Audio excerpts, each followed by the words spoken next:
Welcome all to today's first Australian Coptic conference. My name is Bishoy Marcus. We were so blessed today to be here in Abel Safen's Church in Sydney, Australia, as we saw many members, all from around the world, come and give us their opinions about the Coptic events happening. We were blessed with the presence of the Lion of Maspero, the man who rallied the troops, the priest who preached with absolute passion, with absolute bravery amongst all of the difficult things that were happening in Egypt, Father Matthias Nasr. We were blessed to also have the Honourable Member of Parliament for the seat of Hughes, Mr. Craig Kelly, and fellow activists from interstate and overseas. But my job today is not to talk about that. My job is to go around, have a chat to those who are here and see what their opinions were about the conference and what they'd like to see happen in regards to the Coptic events that are happening overseas. So let's go. We have with us here Peter Tadros, Chairman of the Australian Coptic Movement. So I just thought I'd ask him, can you give us your opinion about your first conference and why you actually organised it? Thanks, Bishoy. Yes, today is our first conference held by the Australian Coptic Movement in Sydney on the Coptic rights issue. It was always on the books for us to organise a conference. However, we were hoping to plan in a few months' time, but with Father Matthias's visit to Sydney, we figured that it would be a shame for us not to have this conference whilst he is in our presence, as Father Matthias Nasr is one of the most vocal voices inside Egypt. Many of us saw him encouraging the youth of Maspero in their protests recently. They were protesting against the ongoing persecution and injustices that are occurring against the Coptic people. So we in a short period of time, we managed to get a lot of guest speakers together today to basically to discuss the issue. As I mentioned in my talk inside, we are 6 months almost into the Egyptian revolution. We are in a state of despair at the moment because our worst fears, we are witnessing our worst fears developing. We were concerned about the rise of the Islamic extremists and the Salafis and the Muslim Brotherhood, and it is occurring. On the other side, also, we do have the Copts also, I suppose, protesting and asking for their rights. However, we are still concerned. The Coptic protesters have come under fire. They have come under attack. We have seen massacres taken place under the watchful nose of the Egyptian army. Many of us are not happy with progress in Egypt. We would have preferred for this conference to be more proactive in assisting Egypt get on its knees during this transitional phase. However, we find ourselves again highlighting and asking questions about the persecution of Christians that has taken place dramatically since the 25th of January. For those that don't know what ACM actually is, can you just give us a bit of an idea what you guys do in Australia and what you guys do in overseas in Egypt, and for our Coptic brothers and sisters in Egypt, what do they have to look forward to from ACM? The Australian Coptic Movement is just basically a human rights advocacy group that is exposing the atrocities that are occurring against our people. Many of these atrocities have been dismissed as sectarian clashes or sectarian strife. It displays an image where we have a group of Muslims and Christians basically fighting over trivial issues and it results in deaths. This is not the case. We are seeing massacres. We as Coptic Christians are indigenous to the land of Egypt. We are a minority. We deserve equal rights. We deserve that the basic laws be implemented, including the most basic of human rights, which is basically justice. When someone burns a church or kills our youth or attacks our protesters, they need to be convicted. Until today, we have not seen not one single conviction, despite the many Copts who have been killed in the last few months since the Egyptian revolution. So we will continue our efforts as ACM to expose this issue and to stand up and to say no and be counted and to support our brothers and sisters in Egypt and stand in solidarity with the Coptic youth in Egypt. One final question: if you had a message to send to our Coptic brothers in Egypt, what would you tell them? I will tell them that we have not forgotten about you. We're with you all the way. We're following all the events, and we are doing all in our power to ensure that you have a voice in the West. You may feel, even if you feel they're not being heard, you are being heard. We are relaying, conveying your message to everywhere. Today, for example, at the conference today, we have a federal minister from the Australian Parliament here with us, and he's promised to raise the issue in Parliament. So we are, from Australia, raising the Coptic rights issue to the highest level possible. So we are with you all the way and we support you. Thank you so much. I'd like to thank all our guest speakers actually who attended today with the short notice, including the Federal Member for Hughes, Mr Craig Kelly, and Mr Peter Day, journalist, and many other guests who are with us here today. And from our end, from the Australian Coptic movement, we will continue to demand justice for our people in Egypt. We have Monica here with us, who's also a member of the ACM. Monica, how are you? Hi, how you going? Good.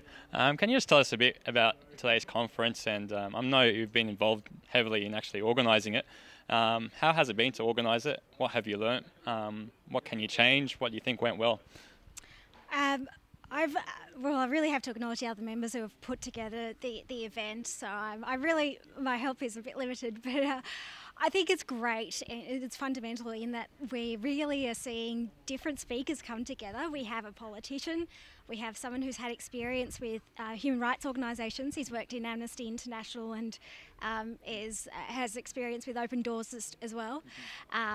We have a spiritual father, Father Matthias, who is speaking currently at the moment about his experience in Maspero and standing up with the young Coptic youth who are demonstrating about, you know, what's happening in their country and the persecution that they're going on and suffering. We have Dr. Iman Sherabim, who is a really respected woman in the Coptic community and who has had an amazing experience. She's currently got a position on the Commission of Industrial Relations, Community Relations. Yeah. So it's great to have such a broad spectrum of speakers, and I think it's a real eye-opener, and it's starting to get that dialogue across as well. I should also mention we have a federal member of parliament, Mr Craig Kelly, who's a Liberal federal member representing the seat of Hughes, which is quite a large area, and there are a lot of Cops in that area as well. So he's done a wonderful job. He's actually spoken about how he's put together a motion which he's going to present to Parliament addressing the Coptic issue. On a personal note, you mentioned how wonderful our speakers have been today. What's one thing that's actually affected you from what you've heard or what you've seen today? I think images say a lot, and David Armstrong, who isn't Coptic but actually went to Egypt in 2009, he shot a 12-minute video of himself and his experiences, and I guess seeing someone's experiences behind that video lens, he spoke in his video. There was images of the Hayat Zabalin, which is a really poor area of Egypt, the garbage collectors, had images of people who were saying, oh, you know, the persecution, despite the persecution, we stand strong. We thank you, Australians, for supporting us. And I guess really hearing people's stories and seeing pictures and images of the church standing strong in Egypt is just really uplifting and encouraging. There's been a lot of words today, but I guess that's just one example of, you know, it's really raising the issue of just getting the word out there. And if people really understand the issue, then they'll get on board, and that's what it's all about. Wonderful. A question off cue. If I was a genie and I granted you one wish, what would that be? The respect of, you know, our basic right to live and pray in peace. You know, I know it sounds so cliched, it sounds like I'm on a beauty pageant, I'll say world peace, but really ultimately that's all we want. Christians in Egypt and in Australia, and whether you're a Christian or a Buddhist or a Jew, all you really want is the opportunity to practice your faith in peace and in harmony, and to live in a society that is democratic and respectful of each person's identity and religion. Well, we know Jesus is a God of dreams, and may He fulfill your dream. And thank you so much for joining us. Amen. Thank you so much, Bishoy. We have with us here Dr. Iman Sherabim. She's probably better at introducing herself than I would possibly introduce her. So can you tell us what you do, what's your role in the Australian society? Well, many roles and many hats, but the main important one, which is relevant to today, is I'm the manager of Immigrant Women's Health Service. I'm a psychologist, clinician, and a commissioner for the Community Relations Commission, New South Wales. It's a big title, so I couldn't say it. Can you tell us a bit about your opinions of today's conference, and where would you like us to go after today's conference? You know, where would you like to see the Australian community, in particular the Coptic community, go from here on in? Well, this is a day where I consider an event which should be repeated. the more the merry. The more we get our community together to talk about the issues, the relevant issues to our community here in Australia and relevancy to our community back in Egypt, the more education we have, the more empowerment we have, the more ability to understand the scope of work every individual Egyptians have to participate in and work from.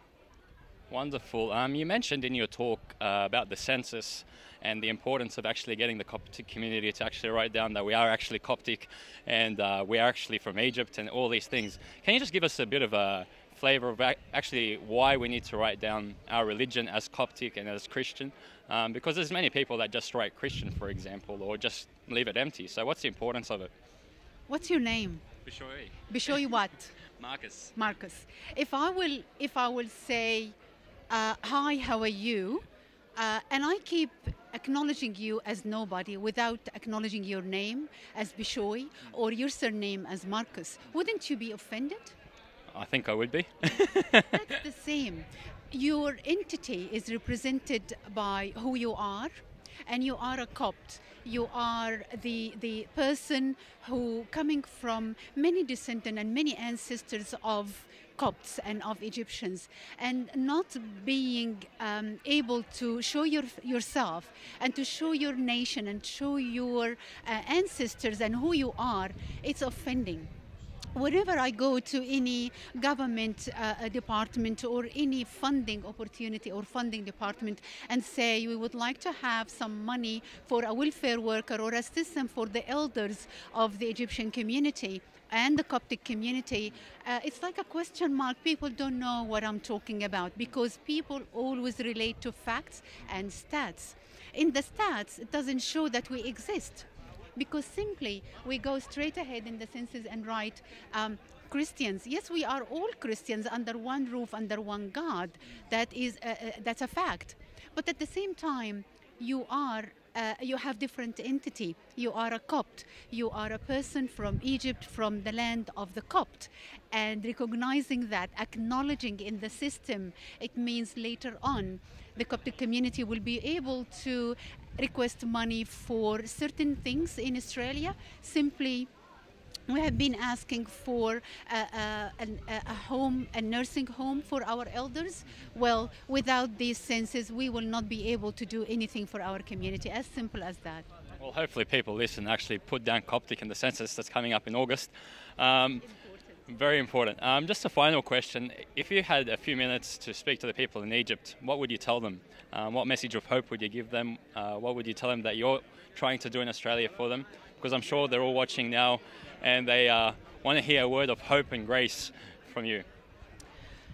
Should I say it in English or Arabic? You can say it in English and Arabic.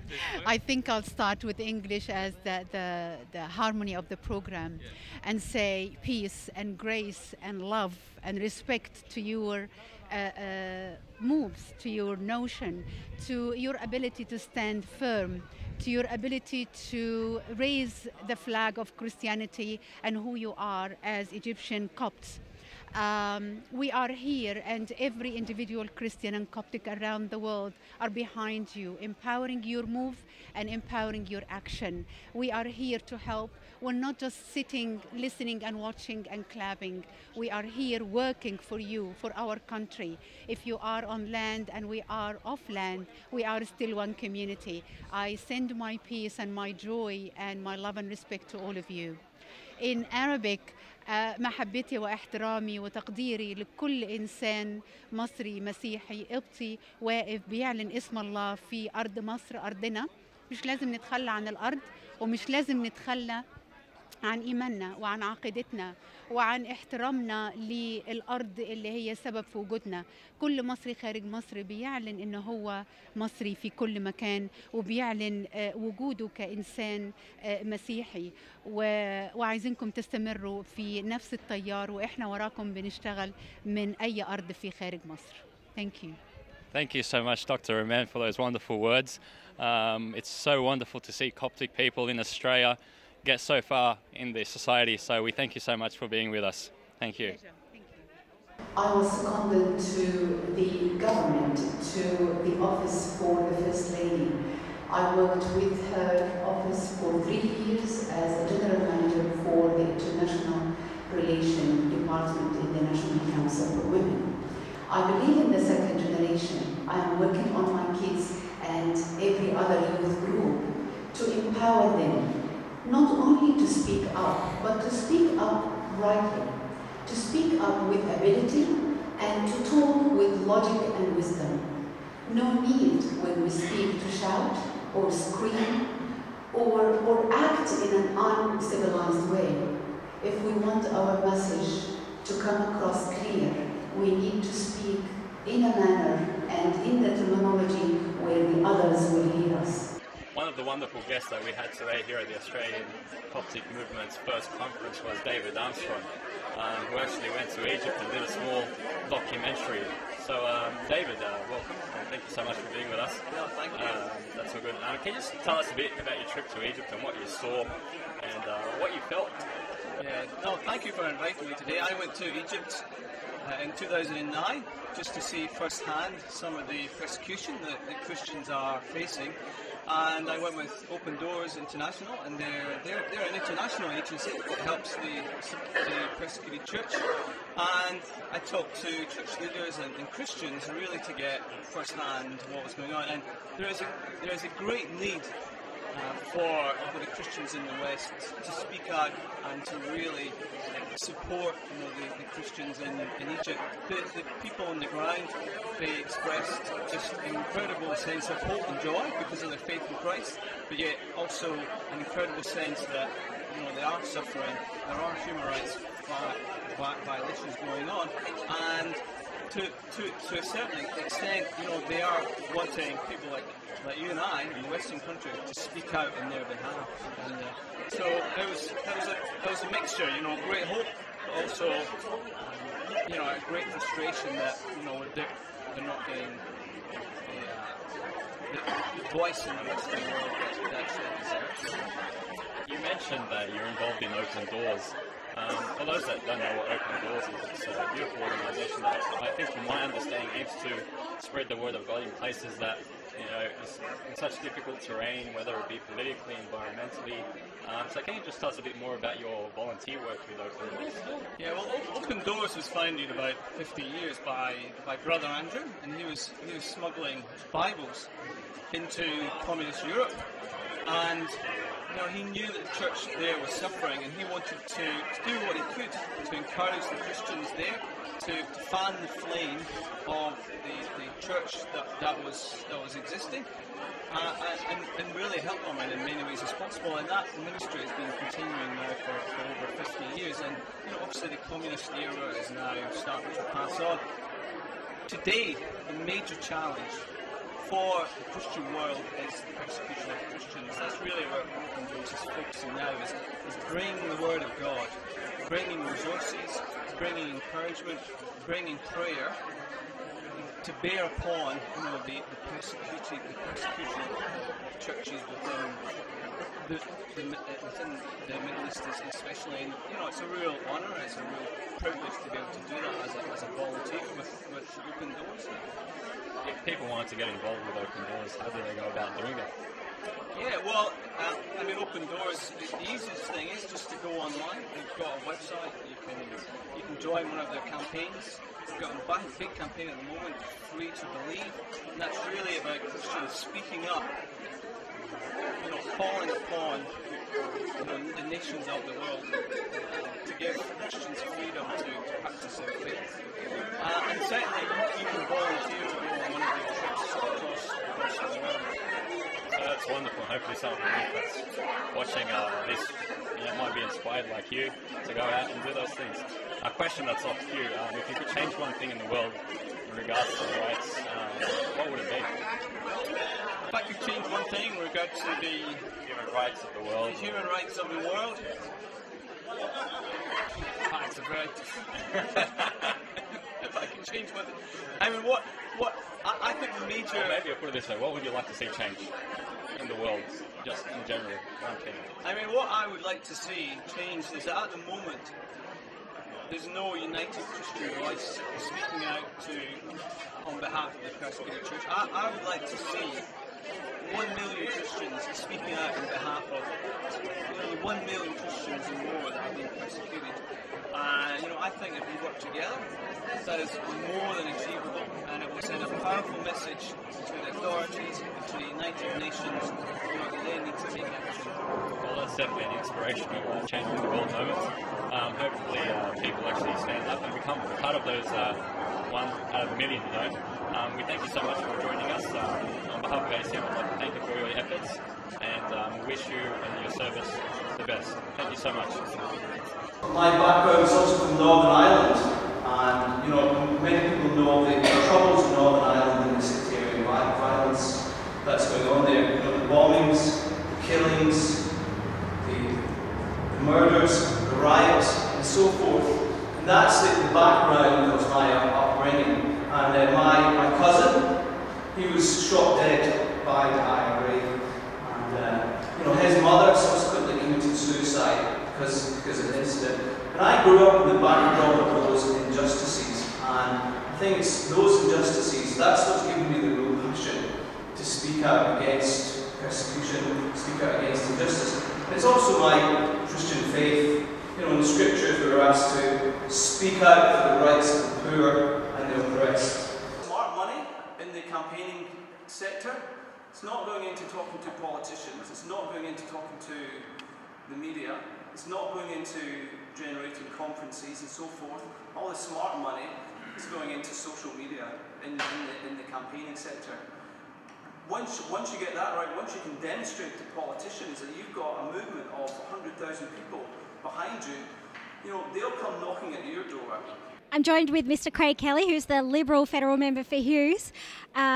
Craig, thank you so much for coming today. Can you give us a bit of background about what your role is in the coalition and why you're here today? Certainly. Thanks, Monica. Look, it's really been a pleasure to come here today. It's been a great experience as well. Look, I'm just a humble backbencher in the coalition, part of Tony Abbott's team. But as a backbencher, we have the opportunity to make private members' motions and private members' bills. So I've put forward my first private members' motion since I've come to Parliament, a motion to support the Coptic people and have recognition of the atrocities that have been occurring in Egypt, plus also to call on the Australian government to recognise this and to take steps and make the problems that we know before the United Nations. That's great. Today you mentioned to people that you have put together this motion. Can you just give us a background about what the motion is about and how people can support it? The motion is an opportunity that a private member of Parliament has to put before the House to have it debated and voted on. So I've put a motion up, this motion up to support the Coptic people. It's up for debate in the House of Representatives on the 22nd of August, and then it'll be voted on shortly after. So it's a good chance for all the Coptic people to contact their local Member of Parliament and ask them to support this motion. I guess people who aren't very familiar with the process, how do they find out who their local member is and how should they go about writing to them? Does it need to be long? What sort of format should it be in? What I'd recommend, you can look at the House of Representatives website. That enables you to find out who your local member is and also has their email address. My recommendation is to keep your email fairly short, concise, but I think most importantly to write it in your own words. Use your own words to express support for it. Craig, I'd just like to ask you, you have mentioned that you are particularly interested in bringing this issue to Parliament. What sparked this interest, first of all? And second of all, what is the Coalition's position on this issue? Look, what sparked my interest, I'll be honest, before I was elected to Parliament, I had very little knowledge of the Coptic people and their long and proud traditions. But what sparked my interest was at Christmas time when I was sitting at home in what's really a time of relaxation and friendship and harmony over our Christmas holidays, to read that here in Australia, a church had actually had a terrorist threat made against it. And people had to turn up to church in our country where they had to go through a police security and police had to actually stand outside the front of a church here, and we had helicopters with spotlights flying overhead. That is something that I just found unbelievable to happen in my country. When I found that out and I knew there was a condolence motion on at the church at Bexley shortly after, I wanted to go there. If anyone is going to make terrorist threats to a Catholic, to any type of church, Catholic, Christian, Coptic, it doesn't matter. As a member of Parliament, I say it's my obligation to stand there, so I'm standing shoulder to shoulder with anyone that wants to turn up. Because these terrorist threats should only make our Christian churches stronger, not weaker. Craig, you've been a fundamental support to our community. I know that you attended our most recent protest in May. You've attended our prayer vigils and other conferences like today on the issue. How do you think other politicians can really come on board and take this? Do you think it is an issue that needs to be addressed? Look, it is. When I took my private member's motion, I had to speak on it before our joint party room of the coalition of the National and Liberal parties. And normally when they have these motions, people stand up and there's some debate for and against, and the person then sits down. When I gave mine and gave my speech about why it should be supported, I was absolutely stunned by the round of applause that I got and the people congratulating me for it. So I can assure all the Coptic people out there that the coalition is really and well and truly behind you guys. That's great to hear. And obviously it's something that we need to work on and progress. How do you think the current government's position has been and their response to recent attacks? Are you able to comment on that? I'll be honest, it's been very disappointing. To think that our Prime Minister has said basically nothing. Our Foreign Minister has said nothing at all. Yet any time there's any other atrocity occurring in any other country, it appears on the front page, and the Foreign Minister's outraged about it, but it just seems to be the Coptic people in Egypt have been forgotten about by this current government. That's very unfortunate, and we really, again, appreciate your support and encourage you to take this further with your party, and thank you so much for putting together the motion. Maybe you want to briefly mention as well the petition that you've helped us table in Parliament. Yeah, also, look, I've made several speeches in support of the Coptic cause. I've also tabled a petition that was done following one of the rallies in the city. Look, it's just an important cause. It's something that's right. As politicians, we have an obligation to stand up for causes where we see an injustice. It's no point just turning up in federal parliament and going through the motions and being safe and secure. When we see something that's not right, when we see an injustice, it is our job to speak out, and I intend to continue to do that for as long as I'm in federal parliament. Craig, thank you so much again for your support. Mr. Craig Kelly, Liberal Federal Member for Hughes. Thank you. Thank you, Monica. It's my job as a parliamentarian to make sure that when my time is finished in Parliament, that I've been able to hand our country on to our next generation in a better shape and with greater opportunities than actually I inherited from my forefathers. Before I was elected, I knew very little of the long and proud tradition of the Coptic Church. But what got me involved was at Christmas time, when I was sitting down, a time of peace, a time of reflection, a time of celebration with family and friends. And I picked up a newspaper and I read that a church here in my country, Australia, had been threatened by terrorist attacks.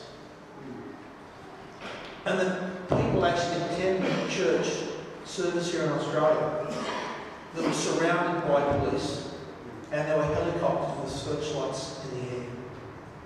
I never ever thought that would happen in my country. And it made me mad. It made me angry.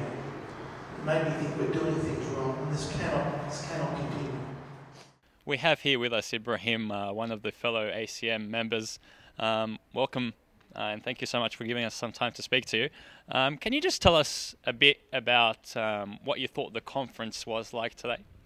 Yeah, it's been a great day actually, and we're very happy that we got a lot of politicians inside Australian, and we're very happy that we got Abuna Metias Nasr from Egypt, and it's really it's been a great chance actually to have this wonderful man for a couple of weeks here. We really learned a lot from him, and about today, yeah, we heard a lot of things very good from the politician today about the situation in Egypt and what the situation exactly after what happened after the revolution, and it's been really clarified for everyone, and it's been really clear for everyone that the Coptic after the revolution, the situation for Coptic after revolution, it's been worse than before. Thank you so much for giving us that insight. You have a few minutes left.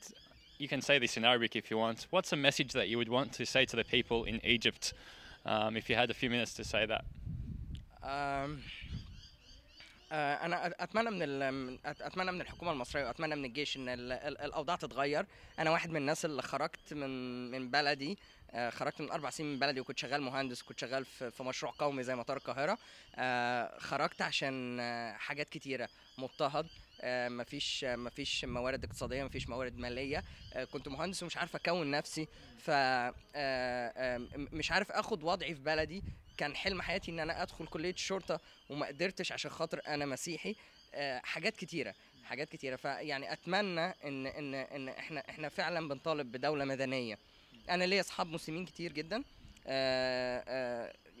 بس في نفس الوقت احنا مش واخدين حقنا كأباط، فاتمنى ان في المستقبل الموضوع ده يتغير. Well, thank you so much, Ibrahim, for your time, and may God bless you. No worries. Thank you. Thanks a lot. I have Medhat here with me. He's a member of the Australian Coptic movement. Thank you so much for joining us. My pleasure, thank you.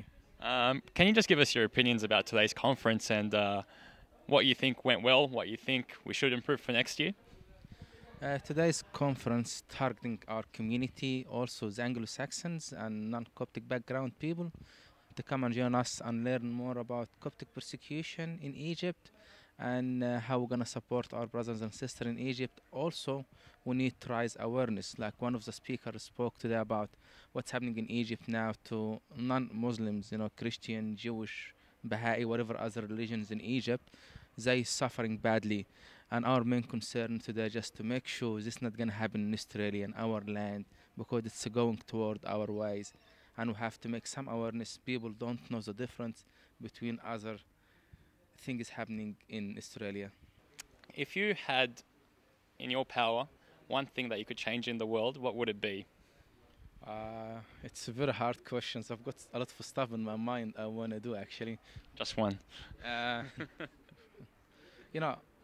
I'm looking for justice for everyone. If we can get justice in the world, it would be fantastic. It's justice for the people dying from hunger overseas. There is food everywhere. Why these people can't affording to eat? Why can't afford to drink? Also, justice for the minorities of people. Copts are the minority in Egypt. They are the indigenous people of Egypt. I'm Christian. I believe in Christ. I love my belief. I love my religions. But there is no doubt. For the Copts in Egypt, I'm going to talk about they're looking for them basic human rights. The right to live. This is what we're looking for. If I have something to do, I will seek justice strongly. Well, thank you so much, Medhat, and may God fulfill your dreams. Thank you. We have here one of our wonderful guests, Holly. Thank you for joining us and giving us this opportunity to ask you a few questions. Hi. Can you just tell us, I think this is your first conference that you've attended in regards to the Coptic events. What did you learn today from the conference about what is happening to the Copts in Egypt? It's just sort of confirmed a lot of things that I'd read about, that I'd seen on internet. I actually learnt something new. I had no idea that there were actually Coptic Christians living amongst garbage. I was actually quite shocked. What do you think, as an Australian society, we should do to help people in such situations? It doesn't have to be Coptics. Anyone that is living in such an environment, what do you think the Australian government should do? I think the Australian government should be taking a stand against these things that are happening. Like people should be protesting, writing to their members of parliament. We have with us here Amir Shahat, the Deputy Chairman of ACM. Pete, thank you so much for allowing me the opportunity to actually speak to you. Can you tell us your opinions of today's conference? Today's conference has been actually very good, very fruitful. Had a good turnout. Various political activists and human rights activists from Australia, from Egypt, from the United States. It's been a good day. A lot of topics were discussed. Human rights issues in Egypt, Christian persecution, the disappearance of little girls, the role of the Coptic youth in the diaspora, how they should be involved in human rights issues, politically integrate more, and to be involved more. We spoke to Peter previously, the ACM chairman, and he said that it's very important for the Copts of Australia to actually stand up and raise their voice. What would you like to see the Australian people or the Coptic people in Australia do in regards to the issues that are happening overseas at the moment? In general, I'd like to see not just the Coptic youth.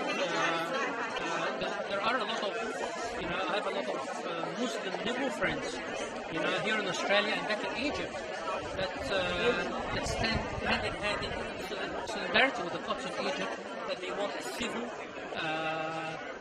country, civil government to run Egypt in the next elections, and not an Islamist one. So it's not just a religious issue. It's more of a secular civil government, and the majority of Egyptians want that. It's only the Islamists, the minority, the Salafis or the Muslim Brotherhood that are causing havoc at the moment inside Egypt. But the majority of liberal Muslims, they want a secular and civil state. That's why we have to work together as Christians, as Copts, as liberal Muslims.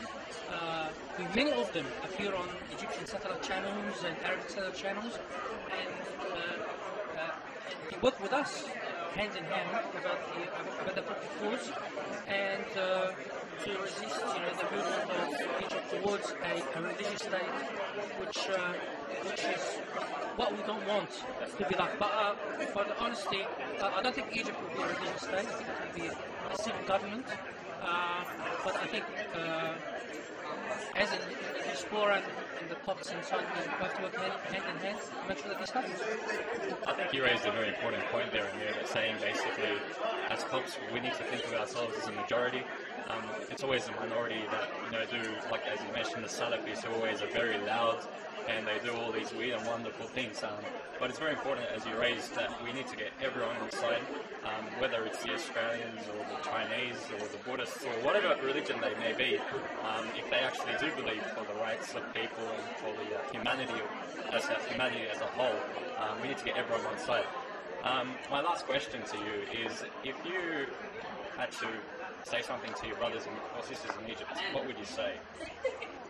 I'd like to say to them, be strong, be firm, continue on, stand for your rights, stand and fight for a secular civil state in Egypt and not a religious one, and we're all behind you.